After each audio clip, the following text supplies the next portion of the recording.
I don't know, I would say that to everyone who watch this, just to get advantage of your opportunities, to come to places like this and be part of projects that help people like we are trying to help people in San Lucas.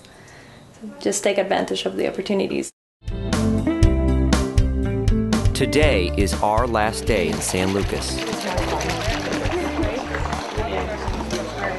Uno sponge, please. Sponge, what is sponge? After breakfast, we gathered in the mission's meeting room for our presentation to the farmers.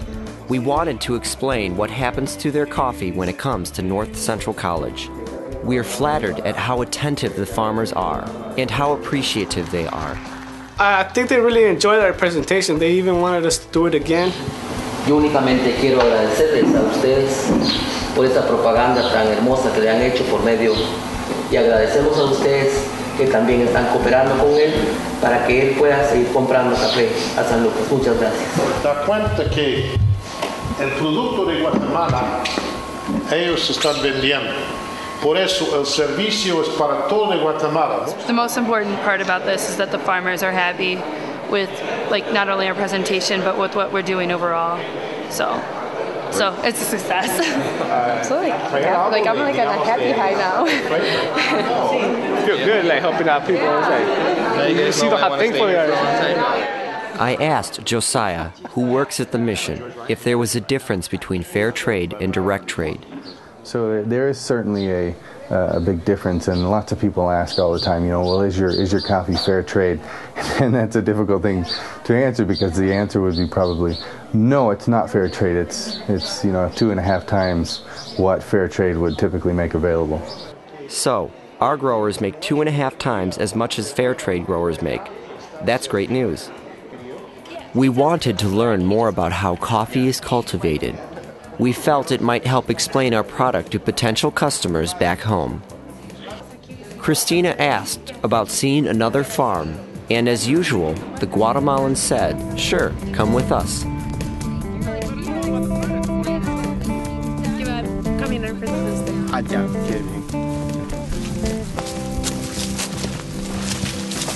The first thing every good farmer needs to know is when the fruit is ripe for picking.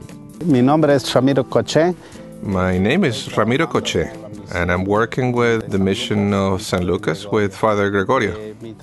Como ustedes ven acá, esto es color rojo, pero esto le falta un poco de su maduración. Look at the red color. So anybody would tell you to pick it up, but to be real honest, if we pick this up right now and we take it to the United States for exporting, they would say, no, this needs more days to really be on the right point. You get to the quality like this. Look at this.